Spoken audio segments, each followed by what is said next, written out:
Baiklah, saya buka. Assalamualaikum warahmatullahi wabarakatuh. Kami dari kelompok bio yang beranggotakan saya Liza Tursina. Nama saya Maharani Pratiwi dan Nama saya Tri Lestari dari Saya Ramadini Saputra. Nama saya Arif Nopaldo. Nama saya Ayu Nadela. Di sini kami akan menjelaskan atau menjawab 5 soal yang diberikan. Baiklah, di sini saya akan menjawab soal nomor 1, yaitu jelaskan pengertian dari teori evolusi dan teori evolusi. Yang pertama ada teori. Teori merupakan seperangkat konsep, definisi, dan proporsi yang berusaha menjelaskan hubungan sistematis dengan suatu fenomena. Yang kedua ada evolusi. Evolusi merupakan perubahan pada populasi makhluk hidup secara perlahan dalam waktu yang lama. Yang ketiga ada teori evolusi. Teori evolusi merupakan sebuah teori dalam biologi yang menjelaskan proses perkembangan keanekaragaman hayati di bumi. di sini saya akan menjelaskan tentang soal nomor 2, yaitu jelaskan perbedaan antara evolusi progresif dan evolusi regresif. Evolusi progresif adalah perkembangan populasi makhluk hidup yang menuju kepada kesempurnaan atau yang memungkinkan terbentuknya suatu populasi atau spesies yang dapat bertahan hidup atau memiliki kelanjutan. Contohnya evolusi yang terjadi pada manusia. Sedangkan evolusi regresif adalah perkembangan makhluk hidup menuju kepada kepunahan atau yang memungkinkan terbentuknya suatu spesies baru yang tidak dapat bertahan hidup. Ini biasanya terjadi pada evolusi yang pada dinosaurus, yang mana saat ini hanya bisa ditemukan fosilnya saja. Saya akan menjawab pertanyaan soal nomor 3.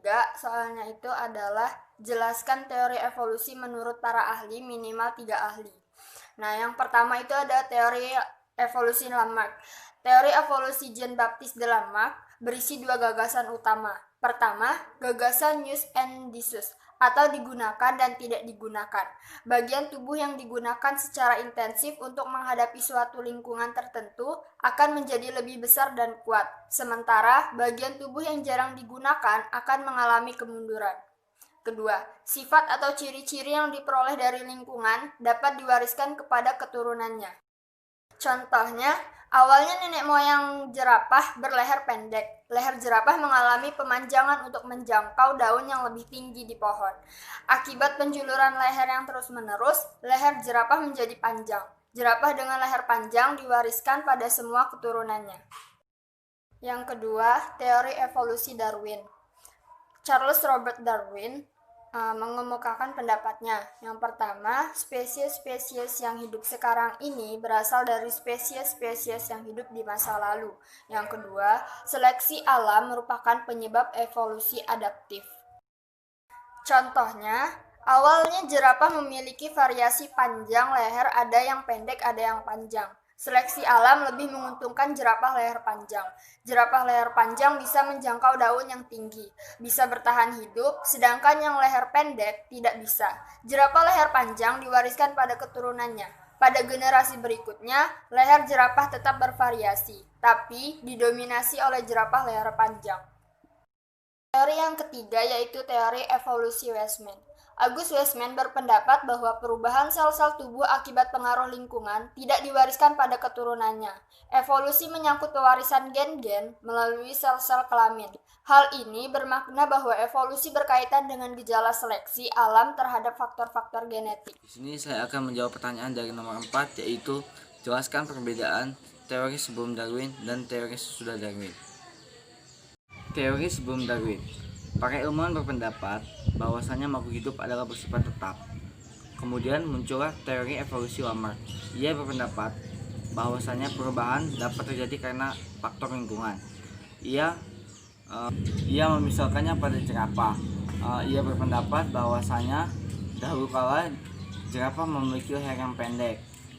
Kemudian untuk menggapai daun yang tinggi, nenek moyang jerapah memanjangkan lehernya. Dan sifat leher panjang ini kemudian diturunkan kepada keturunannya. Darwin. Teori Darwin. Ia berpendapat bahwasanya makhluk hidup dapat mengalami evolusi karena faktor seleksi alam. Ia memisalkannya juga pada jerapah. yang mana ia berpendapat bahwasanya dahulu ada jerapah yang leher pendek dan ada juga jerapah yang leher panjang. Kemudian karena jerapah yang memiliki leher panjang dapat lebih penting, maka leher panjang memiliki perkembangbiakan yang baik. Kemudian jerapah yang memiliki leher pendek maka akan punah karena karena akan kalah saing dengan jerapah yang leher panjang. Pertanyaan nomor 4. Jadi setelah teori Darwin muncul itu, Darwin ini melakukan perjalanan ke Amerika.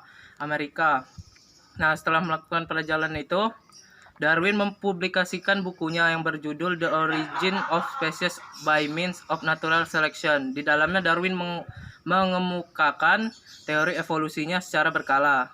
Ada 2 teori pokok yang disampaikannya. 1. Spesies yang hidup sekarang berasal dari spesies yang hidup di masa lalu. Yang kedua, evolusi terjadi melalui seleksi alam. Saya ingin menjawab pertanyaan nomor 5 tentang perbedaan teori biogenesis dan abiogenesis. Teori biogenesis adalah teori yang diterima saat ini mengenai asal-usul kehidupan baru. Teori ini menyatakan bahwa asal-usul kehidupan adalah karena sel-sel hidup yang sudah ada sebelumnya atau organisme. Sedangkan abiogenesis adalah kepercayaan kuno tentang asal-usul kehidupan. Teori ini menyatakan bahwa asal-usul makhluk hidup adalah karena zat tak hidup atau insiden spontan.